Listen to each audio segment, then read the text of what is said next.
하나님의 은혜와 보호 가운데 애굽에서 해방된 이스라엘 백성들은 하나님이 약속하신 적과 꿀이 흐르는 가나안 땅이라고 하는 분명한 목표를 가지고 앞으로 나갔습니다. 광야길을 걸어갔어요. 비록 광야라고 하는 길, 뜨겁고 어둡고 힘든 길, 그냥 생각에는 장정만 60만, 대충 한 200만이라고 생각되는 그 사람들이 오합지졸로 그냥 우르르 몰려다녔을 것 같은데, 하나님은 이스라엘의 12지파로 구성된 백성들을 마치 군대 조직처럼 편성을 하셨습니다. 그리고 그들을 그렇게 다루어 가셨어요. 성막을 중심으로 동서남북에 진을 치게 하셨고, 각 방향에 진을 쳐야 할 세 지파의 이름, 또 세 지파의 이름, 또 세 지파의 이름, 세 지파의 이름 분명히 알려주셨습니다. 그리고 출발을 알리는 나팔 소리가 울리면 어떤 방향에 어떤 지파들이 먼저 출발해야 하는지, 그 다음에 어떤 지파가 뒤따라야 하는지 그 순서도 기가 막히게 구체적으로 계획해 놓으셨습니다. 이렇게 하신 이유가 뭘까? 모세를 통해 들려주신 말씀처럼 광야는 광활한 곳이다, 넓은 곳이다, 뱀과 정갈 같은 많은 위험이 있는 것이고 어디서 공격해 올지 모르는 적들이 있기 때문에 늘 준비해야 된다고죠. 준비해야 된다. 군대에서 가장 중요한 것은 지휘관의 명령에 순종하고 질서를 지키는 것이듯, 하나님은 광야에서 이스라엘 백성들을 그런 면에서 우합조졸이 아닌 질서가 있는 민족, 하나님의 인도함을 철저히 따라가는 순종하는 훈련을 시켜가셨습니다. 오늘날도 마찬가지죠. 구원받은 하나님의 자녀가 된 성도들에게 주어진 여러 가지 사명 가운데 하나가 하나님의 거룩한 군사로서의 삶을 살아가라 라고 하는 부르심입니다. 그래서 사도 바울은 믿음의 형제에 대해서 함께 군사된 자 이렇게 표현하기도 하고, 또 군사로 부름받은 자들의 삶이 어떠해야 하는지 그들의 삶에 대한 언급을 우리에게 들려준 적도 있습니다. 하나님은 왜 우리를 군사로 부르셨을까? 군사란 지켜야 할 것들을 위해서 싸우는 사람들입니다. 성경은 우리의 삶에 끊임없는 사단의 공격으로 인한 영적 싸움이 있다, 많다라고 알려줍니다. 예수님은 요한복음 10장에서 사단을 도둑으로 표현하셨습니다. 이 도둑은 하나님께서 자기 자녀들에게 주신 각양 좋은 것들, 은혜들 훔쳐갈 뿐만 아니라 각종 문제와 사건을 일으켜서 그들을 영적으로 죽이기도 하고 멸망시키려고 한다라고 말씀합니다. 사도 베드로는 베드로전서 5장 8절 9절에 근신하라, 깨어라, 너희 대적 마귀가 우는 사자처럼 두루다니며 삼킬 자를 찾나니 너희는 믿음을 굳게 해서 저를 대적해라, 싸워라. 그러니까 싸워야 하니까 군사가 되어야 되겠죠. 바울도 에베소 6장 12절 우리의 씨름은 혈과 육에 속한 것이 아니다, 혈과 사람을 상대하는 것이 아니다, 통치자들과 권세자들과 이 어둠의 세상 주관자들과 하늘에 있는 악한 영들을 상대하는 것이다라고 하는 싸움, 그리고 분명한 대상을 말씀해 주셨습니다. 우리의 삶 가운데는 보이지 않지만 사단이 가져다주는 끊임없는 영적 도전과 싸움이 있기 때문에 하나님은 싸워라, 그리고 이겨라라고 말씀합니다. 성경은 이기는 자라고 하는 말씀이 참 많지 않습니까? 싸우되 사랑과 싸우지 말아라. 오늘날 교회가 은과 금은 얻거리와 예수의 이름으로 하나님의 역사를 일으켰던 그 세대와 다르게 은과 금은 많은데 하나님의 이름, 예수의 이름의 능력이 없는 세대. 교회 안에서도 수도 없이 싸우는데, 특히 이민교회, 교회끼리 그렇게 싸우는데 하나님의 거룩한 군사로 부름받고 서서 하나님의 영광을 위해서 싸우는, 목숨 걸고 싸우는 군사는 없는 세대. 그 세대에 우리가 살아가고 있고 여전히 하나님은 우리를 군사로 부르고 있습니다. 어떻습니까? 여러분을 바라볼 때, 자신을 바라볼 때 군사답습니까? 군사로 부르심을 입은 사람들의 삶은 어떠해야 하는가? 사도 바울은 디모데후서 2장 4절에서 군사로 부름을 받은 사람이 해야 할 분명한 한 가지 일 말씀하는데, 자기 생활에 얽매이지 않는다, 너무 세상에 빠지지 않는다, 먹고 사는 일에만 집착해서 하나님 잃어버리지 않는다. 하나님의 자녀로 군사로 이 땅을 살아가면서 겪게 되는 가장 큰 문제 가운데 하나가 바로 자기 생활의 얽매임입니다. 목사님, 저를 보면 그냥 먼저, 교회 나가야 되는데. 그런데 너무 요즘 바빠서요. 뭐라고 말하지 않아도 그렇게 말씀하세요. 자기 생활의 얽매임, 생활의 염려. 큰 문제고 덫이 됩니다. 군사로 부름받고 그렇게 살아가는 사람들은 자신을 불러주신 하나님께서 내 삶을 책임져 주신다. 내 삶의 필요를 채워주신다는 확신을 가지고 오직 그분을 바라보며 그분께 집중하며 살아가야 하는 거죠. 그런데 그렇게 살지 못하기 때문에 두 사이에서 머뭇거리다가 무뎌져서 말만 하나님의 군사하지 무기력한 삶을 모면하지 못하는 그런 삶을 살아가는 게 오늘날 우리의 형국입니다. 군사로서 승리의 기쁨 한번 제대로 누려보지 못한 채 패배로 살아가는, 그래서 하나님의 마음의 아픔이 되는 그런 성도가 부지기수라고 하는 사실입니다. 주님께서도 누가복음 21장 34절에 생활의 염려는 마음을 둔하게 만든다. 영적인 사람도 어느 순간에 보면 무기력해지는데, 물론 기도 안에서 그렇고 뭐 안에서 그렇고 다 있지만 너무 생활의 염려가 많다. 삶에 대한 염려는 마치 가시떨기 밭에 떨어진 씨처럼 어떤 나무도 열매 맺지 못하게 한다. 가시떨기 나무의 문제는 자라는 것 같은데 거기서 스탑이에요. 더 이상 자라지를 않아. 열매가 없어요. 생활의 염려로 마음이 둔해지니까 열매로 이어지지가 않는구나. 하나님이 우리에게 주신 해석입니다. 제가 아프리카 탄자니아를 방문했을 때 신학생 부인에 대한 얘기를 참 많이 들었고 그분들 좀 보기도 했어요. 신학생들이 하나님의 부름을 받고 공부하러 올 때 그렇게 애들이 많대요. 애들을 많이 낳았어요. 다 놓고 오는 거죠. 많은 자녀들을 양육하는 일, 농사 짓는 일을 다 부인의 몫으로 남겨놓고 온다고 합니다. 그러면 부인은 그 있는 힘을 다해서 농사를 짓기도 하고 애들을 다 뒷바라지 하기도 하고. 근데 생활이 힘든 사람들은 보니까 나무를 하더라고요. 민농산인데 허서 건불 몇 개 이렇게 묶어다가 저 누가 사갈 것 같지도 않은, 그냥 줘도 가져갈지도 않을 것 같은 길가에 놓고 팔기도 하고. 저는 바나나가 그렇게 많은 줄 알았는데 그것도 부자가 많은가 봐요. 가난한 집은 그 바나나 나무도 없는 거예요. 그러니까 어서 요만큼 몇 개 갖다가 길거리에서 거기 앉아서 쪼그리고 앉아서 파는 거, 파인애플 갖다 파는 것. 그러면서 생활을 유지하기도 합니다. 자신의 남편이 생활의 염려 때문에 하나님의 부르심에 대한 순종을 중도에 포기해서 하나님의 일에 그르치는 일이 생기지 않도록 최선을 다한다.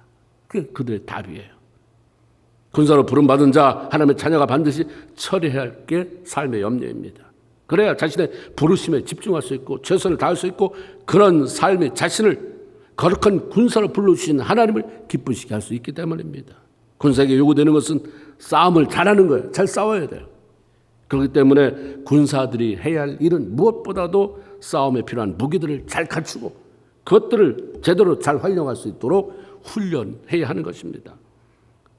사도 바울은 영적 싸움을 위한 군사들, 모든 성도들을 향해서 하나님의 전신갑주를 입어라. 전신갑주는 머리부터 발끝이 전신 아닙니까? 전신갑주예요. 갑옷과 투구로 그렇게 쓰여라. 이렇게 전신갑주가 필요한 것은 마귀의 대적, 공격이 만만치 않다는 거예요. 우리 이 땅길만 보고 사니까 배후에서 사단이 어떻게 말하는지. 너 열심히 일해라. 내 뒤에서 땅굴 파고 있을게. 어느 순간에 함몰하도록 내가 땅굴 파고 있을게. 넌 그냥 그렇게 살아.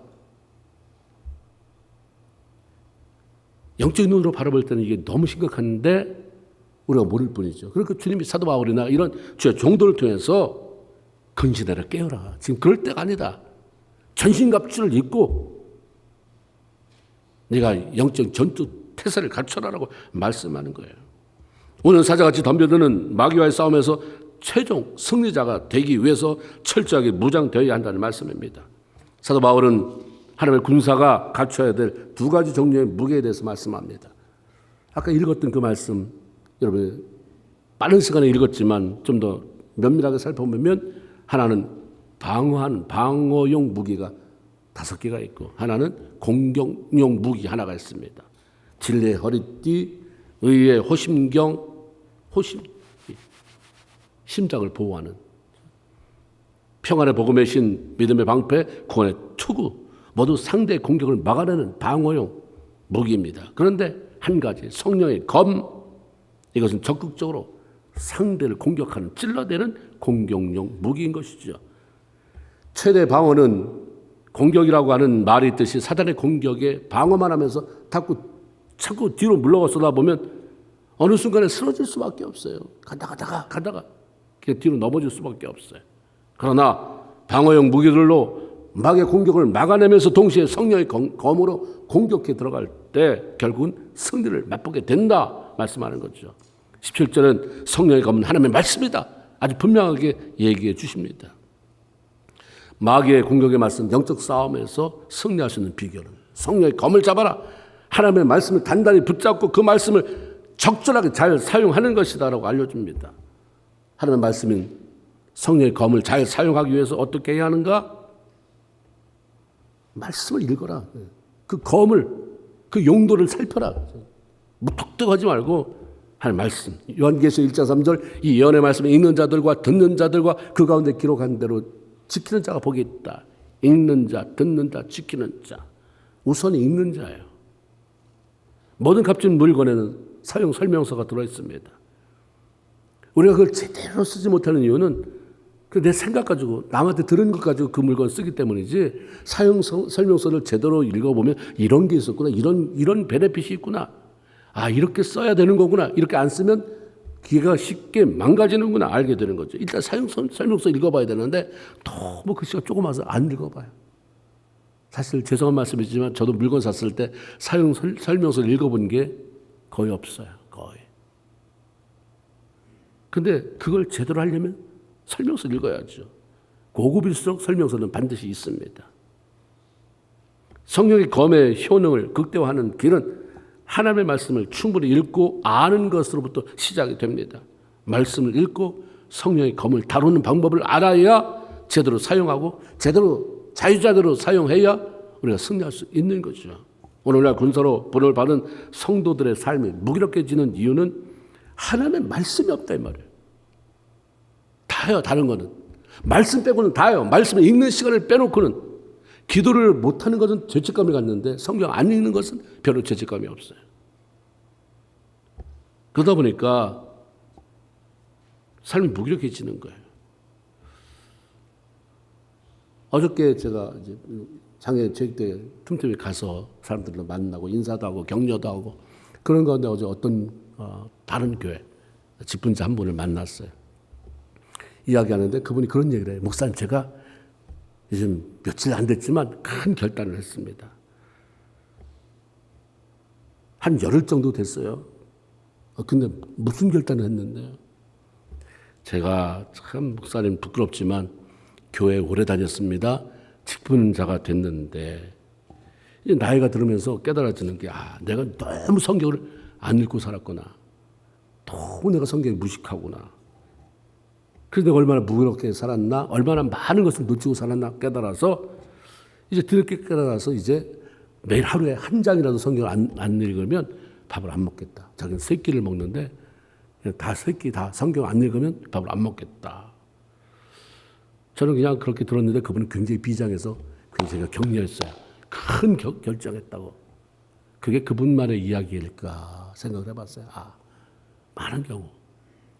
그러니까 처음에는 괜찮아요. 나는 뭐 예수 믿은 지 얼마 안 되니까 몰라도 돼.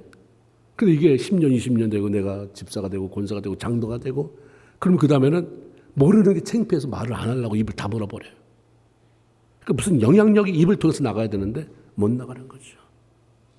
검을 어떻게 휘두를 줄 모르게 됩니다. 예사야 34장 16절에 너희는 여호와의 책을 자세히 읽어봐라. 이렇게 말씀하잖아요. 왕이 세워졌을 때 하나님의 명령이 여호와의 율법을 옆에 두고 매일 읽어라.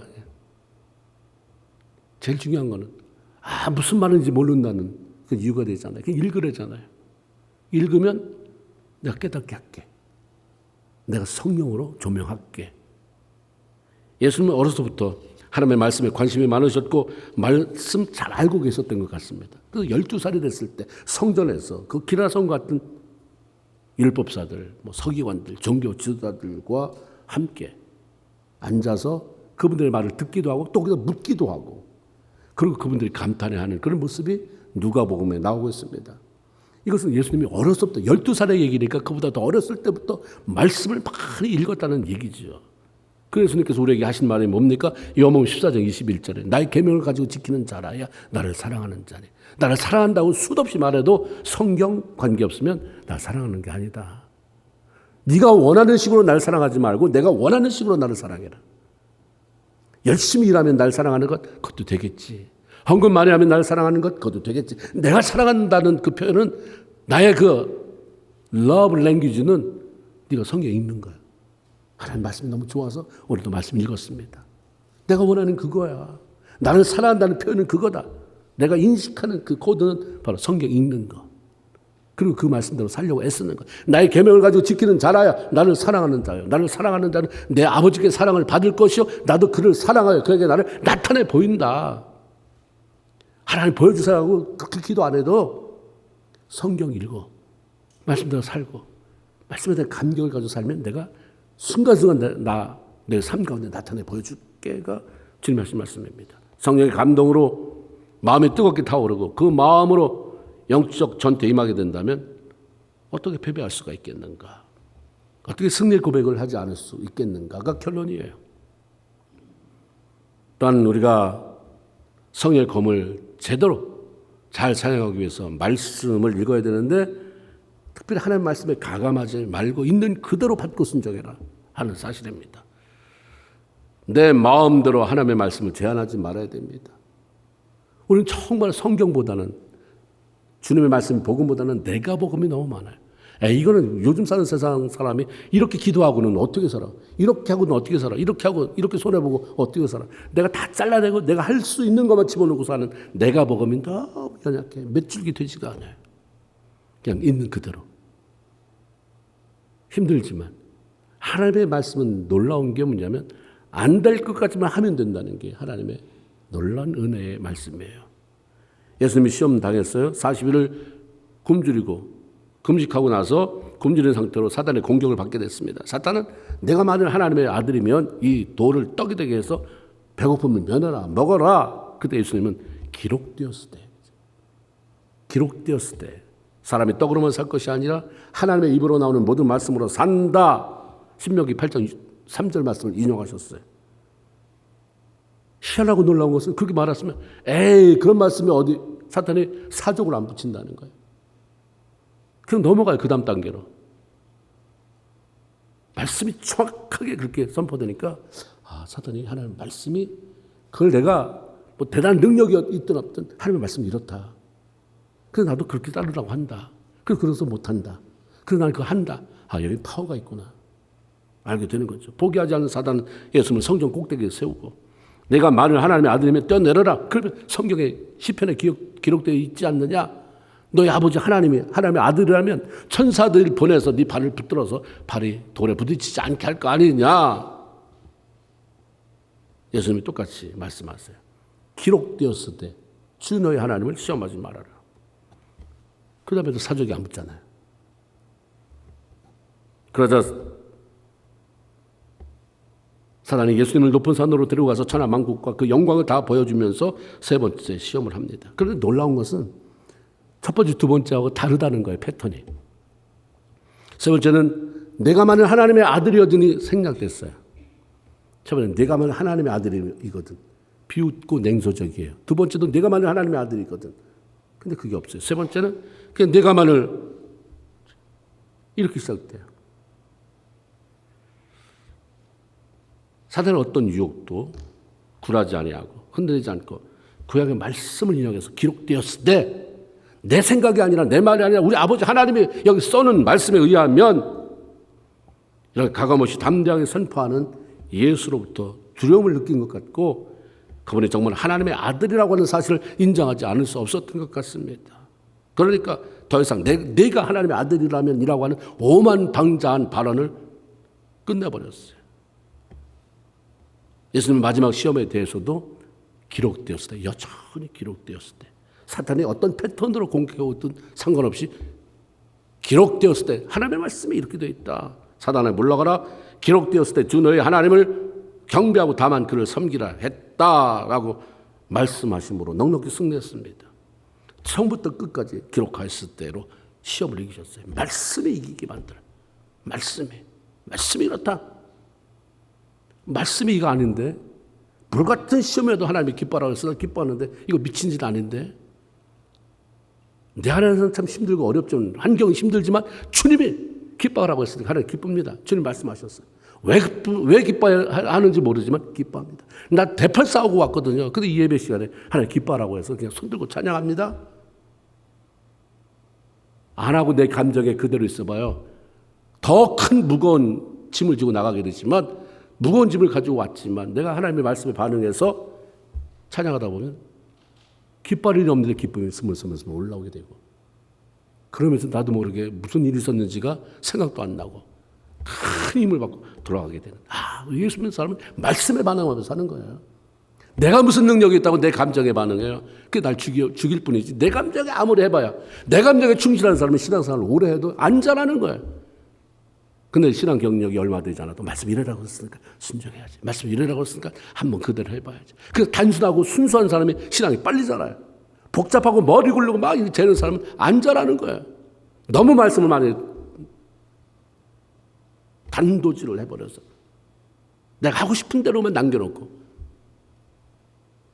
하나님의 말씀을 신뢰하고 그분의 말씀을 가감없이 믿고 선포할 때 거기에서 영적인 힘이 생겨나게 되고 그 힘으로 승리할 수 있는 것입니다. 사실 첫사람 아담과 하와의 실패는 사단의 도전에 앞에서 하나님의 말씀, 성령의 검을 힘있게 잡고 공격하는 그 삶에서 실패했기 때문입니다.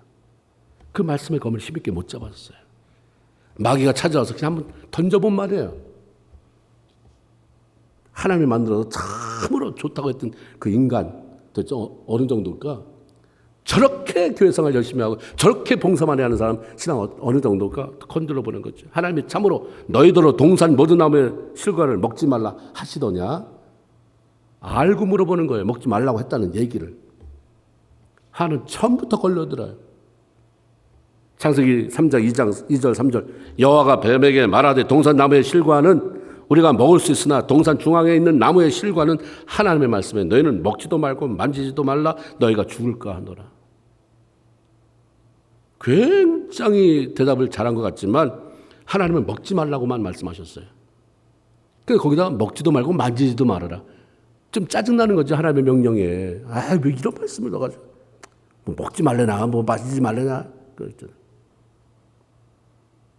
목사가 말씀을 선교할 때 그 말씀 하나님의 말씀을 받으면 목사님을 통해 사람이 이렇게 말씀하셨어. 내가 이렇게 살아야지. 그런데 뭐 목사가 뭐 이래랬대나 하나님이 이래랬대나 저래랬대나 날 모르는데 이미 짜증이 들어간 거예요.